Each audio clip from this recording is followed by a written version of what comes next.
Et c'est l'heure de l'invité inattendu sur Europe 1. Mathieu, ce matin, on parle des 60 ans d'Astérix, icône de la BD, avec la sortie d'une biographie du père d'Astérix en BD, le roman des Goscinny. Et nous sommes précisément dans cet exercice que nous proposerons tous les matins cette année. L'invité inattendu, expliquer une actualité avec un homme ou une femme qu'on n'attendrait pas sur le sujet. Bonjour Thierry Dussautoir. Bonjour. On vous connaît évidemment Thierry Dussautoir, ancien capitaine des Bleus du Stade Toulousain. On vous connaît peut-être un petit peu moins comme fan de BD que vous êtes. Vous avez d'abord, au-delà d'Astérix, une collection absolument dingue de bandes dessinées. Alors, j'ai environ entre 1200 et 1300 bandes dessinées. Donc, c'est vrai que c'est une passion qui m'a pris assez jeune. Donc, j'ai grâce au rugby pu continuer. Et voilà, donc c'est vrai qu'Astérix fait partie des héros qui trônent dans ma bibliothèque. Évidemment, Astérix depuis votre tendre enfance. Alors vous dites aussi, et c'est très juste, que l'intérêt de ce genre de bande dessinée, c'est qu'il y a double lecture. On peut la lire à 7 ans, 8 ans, on peut la lire adulte, on peut la lire en vieillissant. Oui, évidemment, la façon dont je lisais Astérix lorsque j'étais plus jeune n'a rien à voir avec celle avec laquelle je lis aujourd'hui.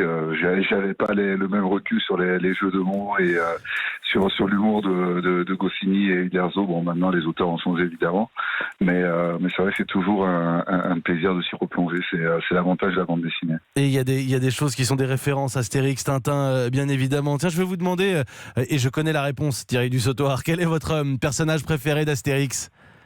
Vous connaissez la réponse ? Eh oui, parce qu'on me l'a soufflé. Alors vous allez me dire si j'ai bon. Pour moi, c'est lui.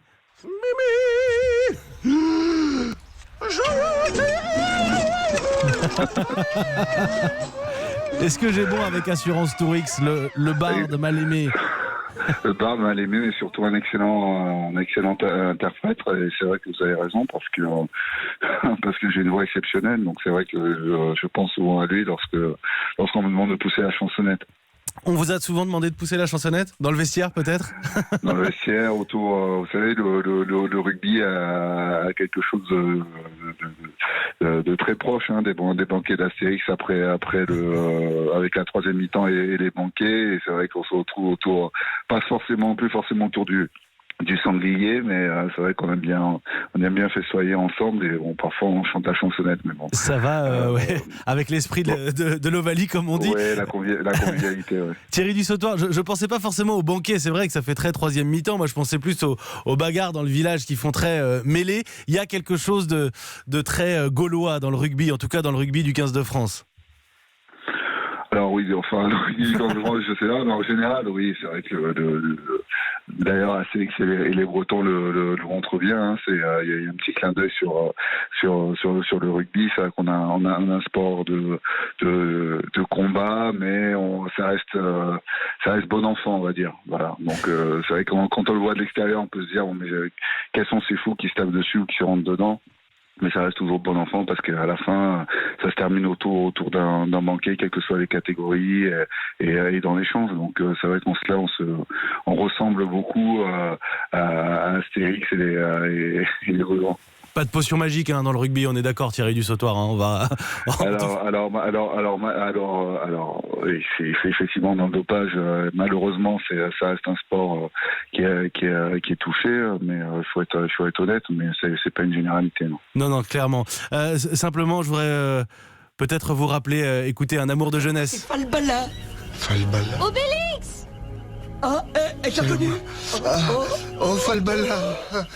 Oh mon cher Obélix, comme je suis heureuse de te revoir. Bon, mon cher Thierry Dussautoir, ça a été une déception de jeunesse. Falbala, vous êtes dit très rapidement, je suis pas son genre. Mais vous savez que j'ai très longtemps pensé à Falbala parce que une bande dessinée que mon père avait, c'était le Grand Fossé. Et elle est, c'est une héroïne de cette bande dessinée là et c'est vrai que bon, elle est magnifique. C'est vraiment le personnage féminin qui marque. Mais après, il y a d'autres personnages féminins aussi dans la bande dessinée. Alors vous m'excuserez parce que j'ai plus le nom, mais l'épouse d'Abraham Courcy, elle est bonne mine. Voilà, c'est ça. Avec son caractère bien planté aussi, à la pare-balles dans la bande dessinée. La fille de Vercingétorix sortira en octobre, un nouvel album d'Astérix. Astérix le Gaulois, ça c'est le premier, il sera réédité en version de luxe. Et puis il y a cette exposition avec des planches originales pendant les Journées du patrimoine à la Bibliothèque nationale de France. Le livre qui paraît cette semaine, le roman des Goscinny, la vie de René Goscinny en BD. Je suis sûr que vous la lirez. Pour cette partie Astérix, je vous remercie Thierry Dussautoir. J'ai deux petites questions à vous poser pour terminer. Très brièvement, est-ce que vous avez un pronostic pour l'équipe de France pour la Coupe du Monde qui arrive? Ah oui, ça sera dur en l'état des choses pour le 15 de France parce que aujourd'hui on en a la peau de l'Argentine et l'Afrique et l'Angleterre, pardon. Je pense que l'essentiel se jouera pour nous sur le premier match. On doit absolument gagner ce match face à l'Argentine pour espérer se qualifier en quart de finale. Mais on a pris du retard malheureusement. Mais le premier match de préparation a été encourageant, donc j'espère qu'ils réussiront à capitaliser sur ce match-là et avoir la confiance nécessaire pour passer ce premier tour.